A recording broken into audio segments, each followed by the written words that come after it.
आगे बढ़ने से पहले जिन्होंने चैनल सब्सक्राइब नहीं किया है वो सब्सक्राइब कर ले ताकि कहानी की पहली अपडेट आपको मिल सके।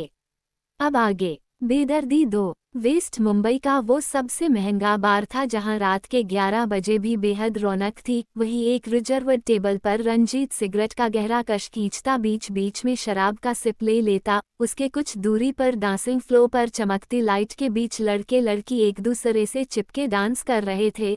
उनमें विहान भी था। इस वक्त उसके साथ जो लड़की थी उससे वह अभी 5 मिनट पहले मिला और अब उसके साथ वह डांसिंग फ्लोर पर था। तभी कुछ टकराने का तेज स्वर हुआ और म्यूजिक एकदम से बंद हो गया। अब सभी का ध्यान एक साथ उस जगह पर गया जहां से वह आवाज आई थी। What's the problem? Why didn't stop music? सारे लड़के लड़की उस अवधान से परेशान हो उठे। अगले ही पल सबको माजरा समझ आता है। म्यूजिक के तार से एक लड़की फंसकर फिसल गई थी। उसे उठाते हुए एक स्वर दूसरा हाथ हवा में उठाता हुआ कहने लगा, वो ऋत्विक था। Sorry for interrupting you, continue. इसके बाद का शब्द वह बेहद दबे स्वर में कहता है पर वहाँ उस वक्त इतनी शांति थी कि उसके वो शब्द भी सुन लिए गए। वो उस लड़की की बांह कसकर दबाए उसे अपनी ओर खींचता हुआ कह रहा था, तुमसे बोला था न कि अपनी जगह से मत हिलना, अब तुम इसकी सजा भुगतने को तैयार रहना। विहान म्यूजिक सिस्टम के काफी नजदीक था। इससे कम रोशनी में भी ऋत्विक की इस हरकत को देख भी पा रहा और सुन भी। वह तुरंत उस लड़की की ओर आता हुआ पूछता है, मिस आर यू ओके? वो लड़की तुरंत ही विहान की ओर देखती कुछ प्रतिक्रिया करने वाली थी। उससे पहले ही ऋत्विक उसकी पकड़ी बांह में अपना दबाव इतना कस लेता है कि उस लड़की के हलक से बस दबी हुई चीख निकलकर रह जाती है। ये देख विहान उसकी ओर बढ़ने वाला था पर उसे रोकता हुआ ऋत्विक का हाथ हवा में उठा और तुरंत ही उस लड़की को खींचता हुआ दूसरी ओर ले गया। उसी वक्त म्यूजिक भी स्टार्ट हो गया। डांसिंग फ्लो फिर अपनी धमक के साथ शुरू हो गया लेकिन विहान को ऋत्विक का ये रवैया कुछ अजीब लगा। एक मन उसका ये होने लगा कि वो उस अजनबी के पीछे जाए पर कुछ सोच वह रंजीत के पास चल दिया। यार सुनना मेरी बात, बोल, मुझे लगता है एक लड़की मुसीबत में है। करेक्ट योर सेंटेंस, लड़की ही मुसीबत है। बी सीरियस यार, सच में मैंने उस तरफ एक अनजान आदमी को देखा। वो एक लड़की को जबरन अपने साथ ले गया। मैंने उस आदमी को पहले यहाँ कभी देखा भी नहीं। विहान हड़बड़ाते हुए उसी ओर उंगली से संकेत कर रहा था जिस ओर ऋत्विक उस लड़की को खींचकर अपने साथ ले गया था। विहान उस वक्त जितना हड़बड़ी में था उसके विपरीत रंजीत के हाव भाव उतने ही सामान्य बने थे। वह अपना अगला पैग भी उतने ही इत्मीनान से हलक में डाल रहा था मानो विहान उससे कोई किस्सागोई कर रहा हो। तभी लाउड म्यूजिक के साथ एक तेज जोशीला शोर उभरा जिससे विहान का ध्यान तुरंत ही डांसिंग फ्लो की तरफ चला गया। इंजॉय आज की पार्टी का ड्रिंक मेरी ओर से, क्योंकि आज मेरी लवली वाइफ का जन्मदिन है। हैप्पी बर्थडे मेरी जान। इसके बाद एक किस वह उसके गालों में चिपका देता है। एक बार फिर विहान हैरान रह गया। वह उस शख्स का नाम नहीं जानता था पर चेहरा अच्छे से पहचान गया था। वह ऋत्विक था जो अब डांसिंग फ्लो में उसी लड़की को अपनी बाहों के बीच लिए झूम रहा था। अब वहाँ और भी कम ब्राइट लाइट थी, बस डिस्को लाइट में इतना समझ रहा था कि वह लड़की उसी के संकेत पर डांस कर रही थी। ये देख विहान बुदबुदा उठा, ये किस तरह की लड़की है? अभी जिस शख्स से परेशान दिख रही थी अब उसी के साथ डांस कर रही है। विहान की बात पर रंजीत एक ठहाका मारता कह उठा, वो एक लड़की है, यही काफी है उसका परिचय। लड़की बेवफाई का दूसरा नाम है। जहां पैसा वही इनकी लचक, लीव इट, अब चलते हैं।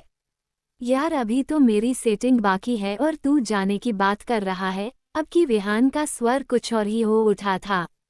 बंद कर ये लड़की के पीछे चक्कर काटना, किसी दिन बहुत महंगा पड़ेगा, समझा? बस 5 मिनट यार, एक किस तो करके आने दे। बड़ी मुश्किल से पटाई है। वैसे भी तेरे साथ रहते अपन की लाइफ सन्यासियों जैसी जा रही। तू तो स्टाफ भी लड़की का रखने नहीं देता कि आंख ही सेक लूं। रंजीत जानता था विहान अब नहीं रुकने वाला। इससे वह भी उठते हुए कहने लगा, मैं पार्किंग में वेट कर रहा हूँ, देर लगाई तो कैब से आना। विहान उसकी बात पर बस दांत दिखाता हुआ डांसिंग फ्लो के विपरीत बार की तरफ चल देता है जहां एक लड़की तब से उसी की ओर देख रही थी। उसके पास आते ही वो उसकी कमर पर अपनी बांह फैला लेता है। दोनों के चेहरे पर छाई मुस्कान ही अब दिख रही थी। वे साथ में वॉशरूम की ओर चल देते हैं। विहान बस कार स्टार्ट करने वाला था, तभी एक हाथ जल्दी से दूसरी तरफ के पैसेंजर सीट के दरवाजे को खोलता हुआ झट से अंदर बैठ जाता है। यार, हफ हफ तू ना बड़ा बुरा है, हफ हफ अगली बार तेरे साथ अपनी कार लेकर भी आऊंगा, पता है कितनी जल्दी जल्दी सब करना पड़ा। पूर्ण विराम उद्धरण चिन्ह। वो विहान था जो रंजीत के ठीक बगल की सीट पर दौड़ता हुआ बैठा। अगर 1 मिनट की और देर लगती तो रंजीत कार लेकर बस निकलने वाला था। विहान की बात का उस पर कुछ असर ही नहीं हुआ। वह तुरंत ही कार को रेस देता पार्किंग से निकलने लगता है। वही विहान अब आराम से बैठता हुआ अपने कपड़े ठीक करने लगता है। कल की मीटिंग याद है न? और हाँ, इस बार कोई मिस्टेक नहीं होनी चाहिए, रंजीत सख्ती से कहता है। इस पर विहान अपने बिखरे बाल उंगलियों से सेट करता हुआ कहने लगा, हाँ हाँ याद है, कोई नई कंपनी है और उसका सीईओ कोई फीमेल भी नहीं है। विहान अब गर्दन पीछे टिका लेता है, पर तभी कार के रुकते वह साइड के कांच से देखता है कि वो कोई पेट्रोल पंप था। उस आधी रात पेट्रोल पंप सूना बना हुआ था, इससे रंजीत इत्मीनान से कार लगा रहा था। अभी पेट्रोल सेलर बॉय रंजीत के पास आता कि उसकी कार के आगे बची जगह पर एक दूसरी कार आकर लग जाती है। वह दूसरी कार रुकते शीशे के पार से उसे टंकी फुल करने का बोलता है। ये सुनते रंजीत की त्योरियां चढ़ जाती है। कायदे से वह पहले आया तो पेट्रोल उसे पहले मिलना चाहिए, पर उसके आगे छूटी जगह पर दूसरी कार आ गई। ये देख रंजीत तेज कड़कती आवाज में पेट्रोल सेलर बॉय को अपनी गाड़ी में पेट्रोल डालने को कहता है। 2 बड़ी बड़ी गाड़ी और उन दोनों के ही सवार एगोइस्ट। उन दोनों के बीच फंसा हुआ सेलर अब बुरी तरह कांप गया। उसे समझ नहीं आ रहा था कि क्या करे। ये देख आगे की कार का शख्स उतरकर सेलर बॉय के पास आता, उसकी कनपटी में पिस्टल लगाते हुए कहता है, मेरे ख्याल से अब कंफ्यूजन दूर हो गया होगा तुम्हारा कि किस गाड़ी में पेट्रोल पहले डालना है। ये देख बिना समय गंवाए रंजीत अपनी तरफ से उतरता हुआ उसकी ओर बढ़ने लगता है। रंजीत तुरंत ही अपने एक हाथ में पकड़ी बोतल की शराब उस पिस्टल पर उड़ेल देता है, तो दूसरे हाथ में पकड़े लाइटर से उसमें आग लगाने लगता है। ये देख वह शख्स बुरी तरह चौंकता पीछे होता बोल उठा, पागल है क्या? खुद की जान भी प्यारी नहीं क्या?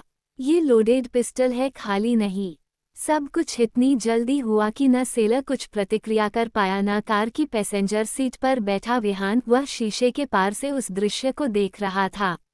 ये साला वही आदमी है जो उस लड़की को जबरन पकड़े था। इसके साथ ही उसका ध्यान ऋत्विक की कार के अंदर की ओर जाता है, जहां पीछे की सीट पर उसे एक लड़की के बैठे होने का आभास हो रहा था। वह ऋत्विक ही था जिसने रंजीत की कार के आगे अपनी कार लगा दी थी और वही सेलर के ऊपर पिस्टल भी ताने था, लेकिन रंजीत की प्रतिक्रिया से उसके पैर उखड़ गए। आई लाइक योर एटीट्यूड, चल इसकी कार में पहले पेट्रोल डाल दे, कहता हुआ ऋत्विक पीछे हट जाता है। रंजीत उस पर ध्यान न देते हुए अब वापस अपनी कार की ओर बढ़ जाता है। उसी रात के पहर में शानदार कार एक मेंशन के सामने रुकती है, जिसके बाहर बड़ा बड़ा दहल मेंशन लिखा था। उस कार से एक लड़की उतरती हुई सीधे अंदर जाने लगी तो ड्राइविंग सीट पर बैठा शख्स उसकी ओर दौड़ता हुआ आता कहने लगा, अमारा डार्लिंग, यार कल पक्का आ रही हो ना? याद रखना तुम्हारे मंगेतर ने ये पार्टी रखी है। मेरी जान, मुझे और ज़्यादा इंतजार मत कराना और जल्दी ही अपना मूड बनाओ ताकि हम शादी कर सके। Okay good night. Kunal Kothari उसका मंगेतर अपनी बात कहता रहा और उसकी बात पर लापरवाही से हाथ झटकती अमारा अपने मेंशन के अंदर चल देती है। वह जगदीश सिंह दहल का मेंशन था जो कहने को रंजीत के पिता थे, पर यहाँ वे अपनी दूसरी पत्नी और 2 बेटियों के साथ रहते थे। कहानी आगे जारी रहेगी। कहानी पसंद आने पर लाइक करें, सब्सक्राइब करें और अपने मित्रों से साझा करना न भूलें। धन्यवाद।